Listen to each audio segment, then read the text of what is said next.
Le festival de Montier-en-Der commence demain en Haute-Marne, un événement très attendu par les amoureux de la nature, les photographes évidemment. Au cœur du festival, Olivier Fessol et Stéphane Janesco ont rencontré une Vosgienne amoureuse des grands espaces nordiques, Norvège ou Islande.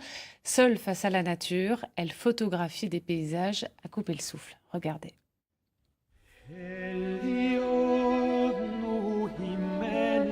Cindy Janon revient toujours de voyage. Plusieurs mois par an, la photographe s'immerge dans l'immensité sauvage en Norvège ou en Islande. Elle en capture toute l'intensité des paysages et photographie aussi ses sentiments. Voilà, le minuscule face à l'immensité.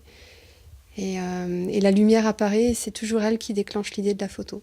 Je ne pense pas mes photos en amont, c'est à force d'être immergée que c'est une symbiose qui s'opère entre la nature et moi. C'est face à face avec la nature, selon moi en immersion, elle en a tiré un livre.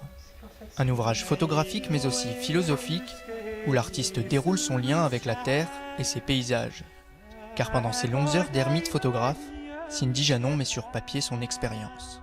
Lorsque j'écris, je me souviens dans les moments de tempête en Islande, lorsqu'on ne peut vraiment pas prendre de photos, j'écris beaucoup.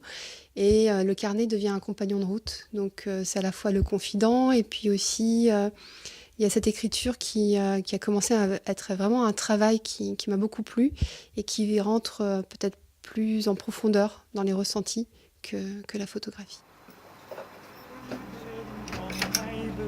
En attendant un prochain voyage, le camion de la baroudeuse est toujours prêt. C'est un peu sa résidence secondaire. Il me sert d'abri, c'est ma maison. Donc dans les tempêtes, ça fait un petit peu machine à laver parce qu'il y a le vent qui balance le camion. Il n'y a pas de chauffage, donc voilà, je m'éclaire avec les bougies et puis je me chauffe avec une bouillotte et puis mon sac de couchage.